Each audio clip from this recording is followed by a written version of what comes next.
कधी-कधी काही गोष्टींची काळजी तुमच्यासाठी समस्याही निर्माण करू शकतात. अशाच काही गोष्टी ज्या थंडीच्या दिवसात टाळायला पाहिजेत. थंडीच्या दिवसामध्ये आपल्या सवयींमध्ये बराच फरक पाहायला मिळतो.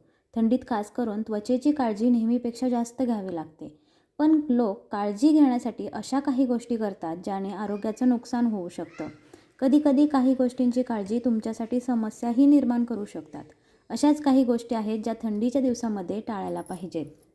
थंडीच्या दिवसामध्ये थंडी तर सर्वांनाच जाणवते, पण काही लोकांना थंडी जरा जास्तच जाणवते. हे लोक दिवस ना रात्र हातपाय झाकून ठेवतात, पण असं केल्याने वेगवेगळ्या समस्यांना सामना करावा लागू शकतो. याने त्वचेचं नुकसान होऊ शकतं. अशाच हात आणि पाय सतत झाकून ठेवण्याऐवजी काही वेळेसाठी तरी मोकळे ठेवायला पाहिजेत. पाणी कमी पिणं. थंडीच्या दिवसात इतर ऋतूंच्या तुलनेत कमी तहान लागते, पण याचा अर्थ असा नाही की पाणी पिऊच नये. शरीराची क्रिया व्यवस्थित होण्यासाठी पाण्याची आवश्यकता असते. त्यामुळे या दिवसात तहान नसली तरी भरपूर पाणी पिणं गरजेचं आहे. कमी पाणी प्यायल्याने पचनक्रिया चांगली होणार नाही. त्वचेवर सारखी सारखी क्रीम लावणे. थंडीच्या दिवसामध्ये त्वचा कोरडी पडण्याची समस्या अधिक प्रमाणात होते. त्यामुळे त्वचेची काळजी घेणे गरजेचं असतं. पण काही लोक त्वचा मुलायम ठेवण्यासाठी सतत चिकट क्रीम लावतात. याने त्वचेवर धूळ, माती आणि बॅक्टेरिया चिकटतात. यामुळे त्वचेचं अधिक नुकसान होऊ शकतं. तर थंडीमध्ये त्वचेची काळजी कशी घ्यायची? आपली त्वचा ही आपल्या शरीराचा अतिशय संवेदनशील आणि संपूर्ण शरीराला व्यापून टाकणारा अवयव. मात्र हवामानाचा आणि वातावरणाचा त्याच्यावर सतत परिणाम होत असतो. अशा वेळी त्वचेची काळजी वर्षभर घ्यायला हवीच, पण हिवाळ्यात ती विशेषत्वाने घेतली जाते. थंडीमध्ये घाम यायचे प्रमाण कमी झाल्याने सुद्धा त्वचा कोरडी होते. त्यामुळे त्वचा फुटणे, खरखरीत होणे, कोरडी पडणे, खाज सुटणे असे त्रास होऊ लागतात. थंडीच्या दिवसांमध्ये महागडी सौंदर्य उत्पादनं वापरण्यापेक्षा काही सोप्या गोष्टी करून सुद्धा त्वचेची काळजी घेता येते. हिवाळ्यामध्ये सुद्धा जर निरोगी आणि सुंदर त्वचा हवी असेल तर थंडीमध्ये शरीरात वाढणारा कोरडेपणा कमी करण्यासाठी प्रयत्न करावे लागतात. यासाठी सर्वोत्तम उपाय म्हणजे अभ्यंग.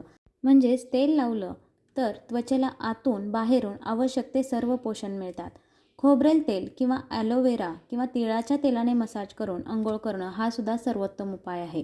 तेवढा वेळ नसल्यास अंघोळीच्या पाण्यातच कुठलंही तेल थोड्या प्रमाणात घातलं तरीसुद्धा त्वचेचं आपोआप मॉइश्चरायझिंग होतं. नियमित अभ्यंग इतकाच दुसरा प्रभावी उपाय म्हणजे उटण्याचा वापर.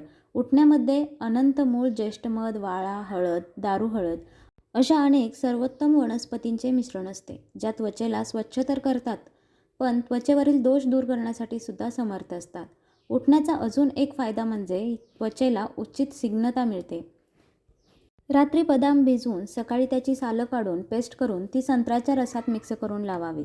ज्यांची त्वचा मुळातच कोरडी आहे त्यांची त्वचा थंडीमध्ये जास्त सुरतुकलेली दिसते.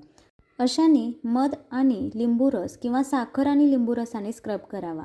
घरच्या घरी मॉइश्चरायझर करायचं असल्यास लिंबू रस, गुलाब पाणी आणि ग्लिसरॉल समप्रमाणात घेऊन रोज सकाळी अंघोळीनंतर हातापायांना लावलं तर दिवसभर त्वचा मऊ राहते. आपल्या शरीराचा सर्वात महत्त्वाचा आणि नाजूक भाग म्हणजे ओठ. चेहऱ्याचे सौंदर्य राखण्यासाठी ओठाचे सौंदर्य राखणे खूप गरजेचं आहे. चेहरा कसाही असला तरी नाजूक गुलाबी ओठांनी सौंदर्य अधिकच खुलून दिसतं. त्यासाठी हिवाळ्यात ओठांचा ओलसरपणा टिकून राहावा.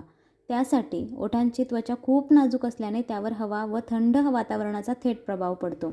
ओठांच्या त्वचेमध्ये तैलग्रंथी नसल्यामुळे त्वचा सुकून ओठांना चिरा पडतात. यासाठी ओठांना व्हॅसलीन अजिबात लावू नये. अधिक प्रमाणात पाणी प्यायल्याने व झोपताना ब्रँडेड लिप बामचा वापर केल्याने फायदा होतो. तसेच ओठ फुटू नये म्हणून ओठांवर दुधावरची जी साय असते ती लावणं सुद्धा उत्तम असतं. ओठावरील चिरांवर घरचे ताजे लोणी किंवा साजूक तूप लावून ठेवण्याचा फायदा होतो.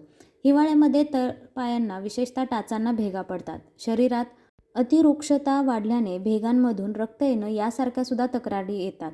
अशा वेळी तळपायांना कोकमाचे तेल लावणे, फरशीच्या थंडपणापासून संरक्षण करण्याच्या हेतूने पायात मोजे घालणे हे सुद्धा उपयोगी ठरू शकतं.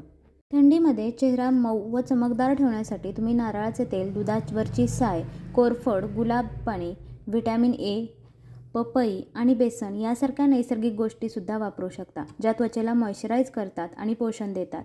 तेलकट त्वचेसाठी नारळाचे तेल शक्यतो टाळायला पाहिजे. कोरड्या त्वचेसाठी दुधाची साय किंवा पपईचा लगदा जो असतो तो उत्तम असतो. दुधाची साय जी आहे ती त्वचेला मॉइश्चराईज करते. तसेच साय जर चेहऱ्यावरती लावून 10 मिनिटं ठेवायची आणि त्यानंतर कोमट पाण्याने धुतलं की त्याचा आपल्याला फायदा मिळतो. थंडीमध्ये त्वचेची काळजी घेणं महत्त्वाचंच आहे, परंतु तुमच्या त्वचेच्या प्रकारानुसार योग्य तेल, मॉइश्चरायझर आणि घरगुती उपाय निवडायला पाहिजेत, तरच त्वचेला फायदा होऊ शकतो. चमकदार त्वचेसाठी सर्वोत्तम टिप्समध्ये हायड्रेट राहणे, अँटीऑक्सिडंटयुक्त पदार्थ खाणे, ताणतणाव व्यवस्थापित करणे आणि धूम्रपान किंवा अल्कोहोल टाळणे समाविष्ट होतं. तुमच्या त्वचेची नैसर्गिक चमक वाढवण्यासाठी क्लिन्झिंग, टोनिंग, मॉइश्चरायझिंग, सनस्क्रीन लावणे आणि नियमित एक्सफोलिएशन करणे यासारख्या साध्या स्किन केअर रूटीनसुद्धा जोडू शकतो.